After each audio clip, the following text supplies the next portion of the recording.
Brought to you by Palvi Agrico. आता शेतीसाठी जे काही लागणार ते घरपोच मिळणार, तेही मोबाईलच्या एका क्लिकवर।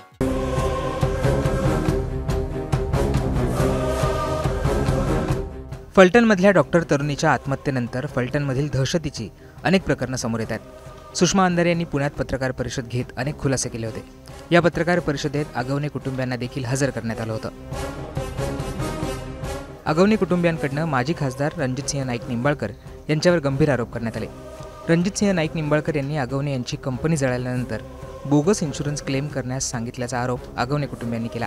त्याला नकार दिल्यानंतर मकोकासारखे खोटे गुन्हे आगवणे कुटुंबियावर दाखल केल्याचं जयश्री आगवणे यांचं म्हणणं आहे। यात दिगंबर आगवणे यांना अटक देखील झाली आहे। असं असलं तरी रणजितसिंह नाईक निंबाळकर यांनी हे सगळे आरोप फेटाळून लावलेत। या सगळ्यात जयश्री आगवणे यांनी रणजितसिंह नाईक निंबाळकर यांना फोन करून हे प्रकरण मिटवण्याची मागणी केली होती।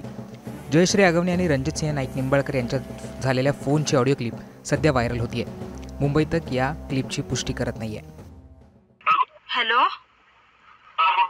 दादा मी जयश्री बोलते। म्हटलं थांबवा, हे कुठंतरी खूप मुलांचा घरून फोन येतोय सारखा।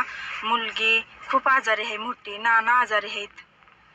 नाना तर असे आलेत की त्यांचं गॅरंटी कमी आहे। मला सांगा, थांबवायचं कोणी कोणाला थांबवायचं आहे का? परवा दिवशी मी तुम्हाला बोललो, माझ्या जेवढ्या तक्रारी तुम्ही दाखल केलं, हा किती तक्रारी दाखल केल्या तर लिमिट आहे काय? किती आता मी काय बघितलं नाही दादा। थांबवा आपण, तुमच्या हात आता तुम्ही कुठेतरी मिटू आपण। येऊ देत, मी काय म्हणते, मी शब्द देते तुम्हाला, त्यांना बाहेर येऊ द्यात, मी स्वतः समोर घेऊन येते त्यांना। पण हे थांबवा, खरंच मुलगी खूप आजारी आहे। त्या दिवशी पप्पांना त्यांना भेटाय गेल्यापासून तिला फिट। मला सांगा, सुरुवात कोणी केली? दादा तुम्ही मोठे आहे, तुम्ही आपण आज एकत्र राहिलो, एकत्र 10-12 वर्ष झालं आज आपण एकत्र काढलेत। ऐका बरोबर बसून मला अटक करा म्हणून मी बसले नाही तसं काय। आणि ऐका की त्याच्यानंतर माझ्या जवळपास 33 कंप्लेंट दाखल केल्या। नाही केलं, एवढे नाही केल्या माझ्या। ऐका की नाही, आता मला सांगा मी काय करू? नाही, मी तुम्हाला हात जोडून सांगते, थांबा। हो का नाना, तुम्ही घरी माणूस पाठवा। नाना एवढे आजारी आहेत ना, 4 दिवस सुद्धा त्यांची गॅरंटी नाही। मोठी मुलगी एवढी तब्येतीनं खराब आहे, तिनं पप्पांना पाहिल्यापासून सारखी फिट येऊन पडते। आम्ही घरी जाऊ शकत नाही, आमच्यावर नाही माझ्या याने काय आता एवढा विषय आहे की आता की तुम्हाला हे सगळं आता रामराजेने करायला लावलं नाही दादा, त्यांचं कुणाचं नाव काही सुद्धा संबंध नाही। कोणी काय केलं नाही, हे त्यांनी त्यांच्या ह्याने केलेलं आहे। नाही आता मला माहिती नाही का, 4 बैठका झाल्या असं सांगितलं रामराजे। काही संबंध नाही, ते आपले विरोधक ते कशाला मदत करतात? मग मी आता त्यांच्याकडेच गेली। केली ना, माझ्या विरुद्ध गुन्हे दाखल करायला लावायला मदत केलीच की रामराजेने? नाही केली असं कुठं सांगणार आहे? काही संबंध नाही आपला आणि त्यांचा। मी काय म्हणते, तुमचं ना आमचं नातं होतं बरोबर। आज आपण एकत्र 10-12 वर्ष झालं आपण एक बघितलेलं आहे, मी पण बघितलेलं आहे। राजकारण एवढं वाईट असतं तर मी कधीच हे केलं असतं। पण ऐका, आता मी काय म्हणते, तुम्हाला मुलींकडे बघून तर फक्त ते खूप घरी तुम्ही कुणालाही पाठवा आणि घरच्या कंडिशन बघा। आणि नाना एवढे आजारी, त्यांनी खालीपणा घेतलाय, आजारीच होते अगोदरच। 6 महिने झाले त्यांना दवाखाना चालू आहे। पोट फुगले, दिगंबर चुकला, तुम्ही म्हणताय त्याला बोलायला पाहिजे। आता कोण देत नाही का मदत? रामराजे वगैरे आता कोण मदत करत? आता तुम्ही आहे की मोठ्या भावासारखे, कशाला कुणाला फोन करत बसू? मी त्यांच्या नाही आहे, त्यांचं आता ते आहेत तिकडं। मी तुम्हाला डायरेक्ट कॉल केला असता का? तुम्ही सांगताय रामराजे मदत करत नाही, काय नाही। आता शरद पवारांच्या बरोबर मीटिंग, संजय मामाच्या बरोबर मीटिंग, अजितदादांच्या बरोबर मीटिंग। मी राजकारण काही बघितलं नाही। आपण आज ती सगळ्या बाजूने मला वाटतं रामराजेने वापर करून सोडला असेल, तेव्हा तुम्ही फोन करता। तुम्हाला जरी तसं कोणी काय सांगितलं असेल तर मी माफी मागते तुमची दादा। पण आहे का नाही, मुलांसाठी मुलींकडे तुम्ही खरोखर घरी माणूस पाठवा। काय कंडिशन आहे बघा अगोदर। मग मी काय म्हणते, आता हे सगळं थांबवा, हे काही त्यांना बाहेर येऊ द्या, मी त्यांना समोर घेऊन येते। काय असेल ते आपण बसून मिटवू सगळं।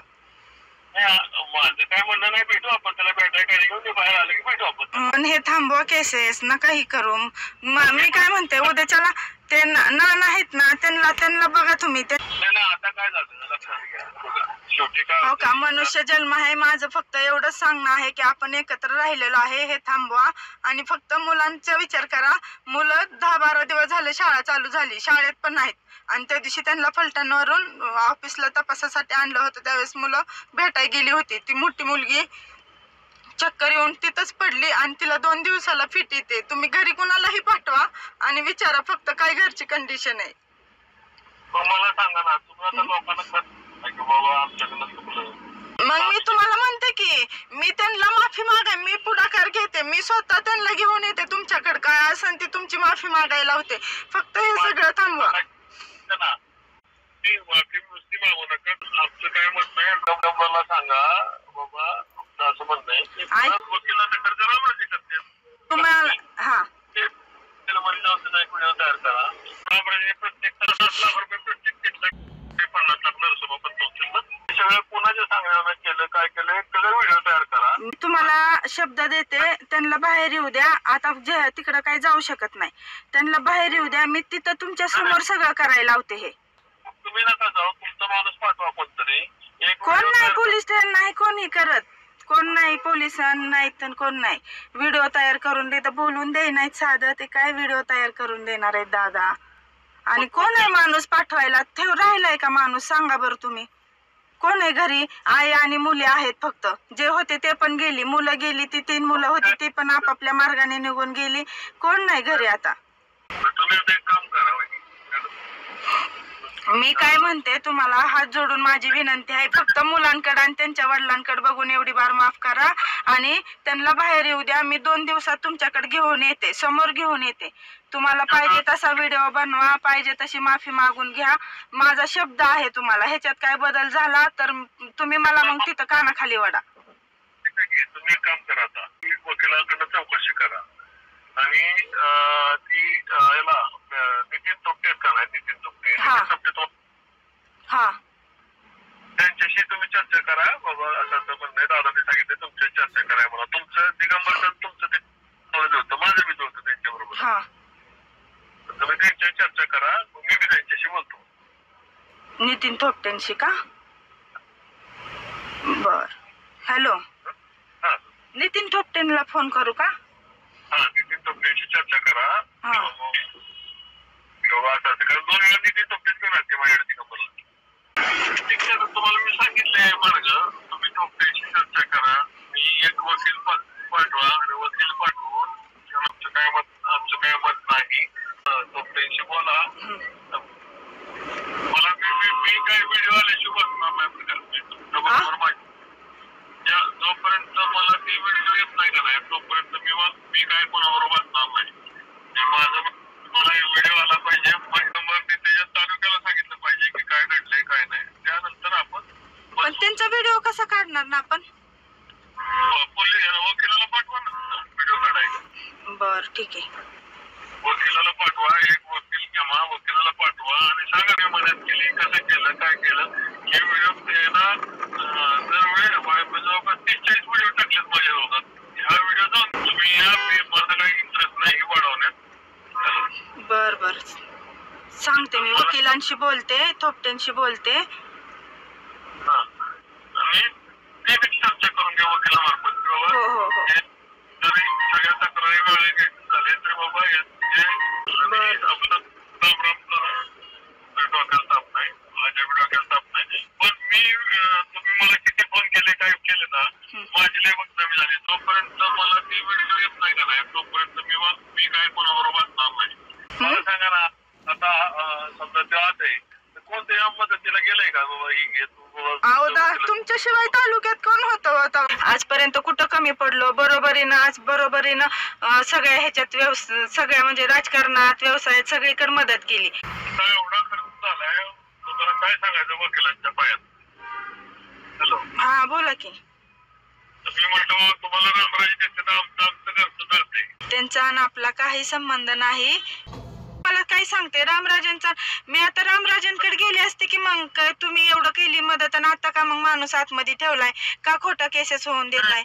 बदला घ्यायचा होता. रामराजाचं काय काठी दुसऱ्याच्या काठीने हाणाय गेलं, तुटली काठीचं काय फरक पडते? सुट ना. रामराजे सगळे दिगंबर कार्यकर्ता होता, पाहुणा होता,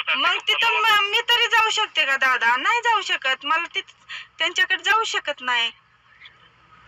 तुम्हाला जायचं असं तरी नंबर मी देतो, फोन नंबर. काय करायचंय मला, तुम्ही आहे भाव मोठा माझा, मला काय कुणाकडे जायचं नाही. मी तुम्हाला हक्काने फोन केलाच नसता. तुम्ही मुलांसाठी माझ्यासाठी मी तुम्हाला माफी मागते. आणि हो सगळी गेली, कोण नाही थांबलं, कोण सुद्धा नाही तिथं गिरवीत. आता नानाला आत्ताची कंडिशन, आता तुम्ही माणूस पाठवा रानात आणि बघा नानांची अवस्था काय आहे. 2 दिवस झालं तर पडत्यात, एवढं पोट फुगलंय त्यांचं. पण त्यांना दवाखान्यात न्यायला कोण मुलगा येईना तिथं. जेव्हा तुमचा व्हिडिओ बारीक का नाही त्या दिवशी आपण बसू. हा व्हिडिओ तुमचा बरं करते ना मी, वकिलांना फोन करते आणि बोलते. ओके. चालेल.